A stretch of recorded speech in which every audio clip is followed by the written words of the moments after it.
और अच्छा बात कर लेते हैं प्रधानमंत्री नरेंद्र मोदी की मिशन मध्य प्रदेश के। प्रधानमंत्री नरेंद्र मोदी एक बार फिर से मध्य प्रदेश आ रहे हैं। कल ही वो मध्य प्रदेश में सागर और हरदा में सभा को संबोधित करके गए हैं और आज अब वो मुरैना पहुंच रहे हैं। अब से थोड़ी देर बाद सुबह 11 बजे प्रधानमंत्री नरेंद्र मोदी मुरैना पहुंच जाएंगे और बीजेपी प्रत्याशी के पक्ष में चुनाव प्रचार करेंगे।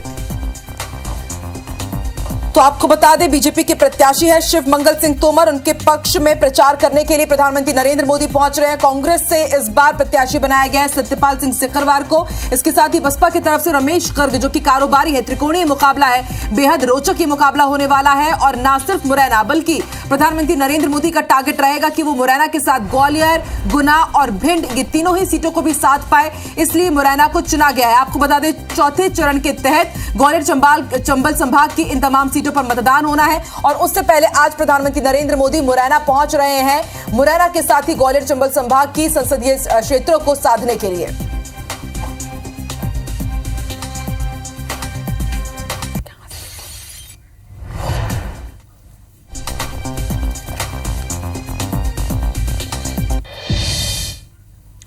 नासिर गौरी हमारे साथ जुड़ चुके हैं ज्यादा अपडेट के साथ। नासिर, आप मुरैना से हमारे साथ लाइव जुड़े हुए हैं। देखिए, मुरैना बेहद दिलचस्प। इससे पहले कहा जाता था कि ग्वालियर सियासत का केंद्र है, लेकिन इस बार लोकसभा चुनाव के लिए मुरैना सियासत का केंद्र बना हुआ है। ना सिर्फ प्रधानमंत्री नरेंद्र मोदी कोशिश करेंगे कि मुरैना को साधे, बल्कि ग्वालियर, गुना और भिंड को भी साधने की कवायद होगी।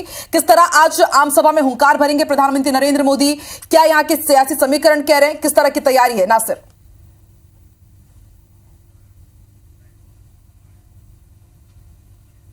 चंबल संभाग की चारों सीटें बेहद अहम है, लेकिन कहीं ना कहीं हम देखा जाए तो मोदी जी के दौरे उन सीटों पर सबसे ज्यादा होते हैं जहां कहीं ना कहीं बीजेपी लूज कर रही होती है। तो ऐसी ही मुरैना सीट है, तो ज्यादा अच्छी स्थिति कहा नहीं जा सकता कि बहुत ज्यादा स्थिति है।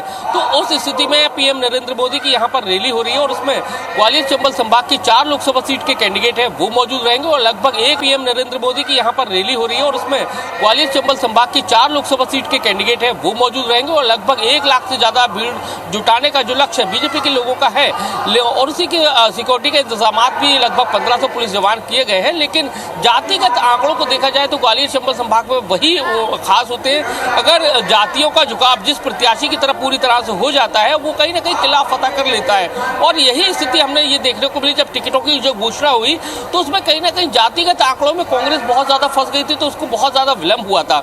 और अब अगर मुरैना सीट की बात की जाए, मुरैना लोकसभा सीट की, तो मुरैना लोकसभा सीट चंबल के बिहाड़ों से घिरी है और यहाँ पर जो क्षत्रिय बाहुल सीट है और ब्राह्मण बाहुल सीट है। लेकिन इस बार कांग्रेस और बीजेपी दोनों ने जो क्षत्रिय कैंडिडेट है उन पर दांव लगाया है और ऐसे में दोनों के जो आंकड़े हैं जातिगत आंकड़ों से देखा जाए तो मुकाबला बेहद दिलचस्प होने वाला है। और इसके साथ ही बीएसपी ने कहीं ना कहीं थोड़ा सा डैमेज करने की जरूर कोशिश की है, क्योंकि जातिगत आंकड़ों के हिसाब से देखें तो वैश्य समाज से आते हैं रमेश गर्ग, उनको बीएसपी ने मैदान में उतारा है, तो कहीं ना कहीं उसका नुकसान हो सकता है। तो इस तरह से देखा जाए तो इसी तरह से भिंड की स्थिति है। भिंड भी अपने आप में एक ऐतिहासिक और वर्चस्व वाली सीट है। वहां से भी फूल सिंह बरैया, संध्या राय मैदान में है, तो वहां पर भी टक्कर का कांटे का मुकाबला। और सबसे ज्यादा देखा जाए तो गुना लोकसभा सीट ये सबसे बेहद खास सीट है, क्योंकि यहाँ से ज्योतिरादित्य सिंधिया है वो चुनावी मैदान में है बीजेपी की टिकट पर। यह पहली बार ऐसा होगा जब वो बीजेपी की टिकट पर मैदान में है। इससे पहले 4 बार वो कांग्रेस से सांसद रह चुके हैं, लेकिन अब नए राजनीतिक दल से मैदान में जाना और आप देखेंगे कि उनकी पूरी तरह से जो पॉलिटिकल अंदाज है, उनका राजनीतिक अंदाज है वो पूरी तरह से चेंज हो गया है। तो कुल मिलाकर देखा जाए तो बेहद खास है पीएम नरेंद्र मोदी की जो रैली आज मुरैना में माफ कीजिएगा आम सभा होने जा रही है, बेहद खास है। वाकई नासिर, और इससे पहले प्रधानमंत्री नरेंद्र मोदी मुरैना पहुंचे थे विधानसभा चुनाव के दौरान आम सभा को संबोधित करने के लिए और अब वो दोबारा पहुंच रहे हैं लोकसभा चुनाव में इन तमाम सीटों को साधने के लिए। नजर बना के आप रखिएगा, देखते हैं आज प्रधानमंत्री नरेंद्र मोदी यहां से मुरैना के लिए क्या कुछ कह के जाते हैं और किस तरह से ग्वालियर चंबल संभाग को साधते हैं। शुक्रिया पूरी जानकारी के लिए।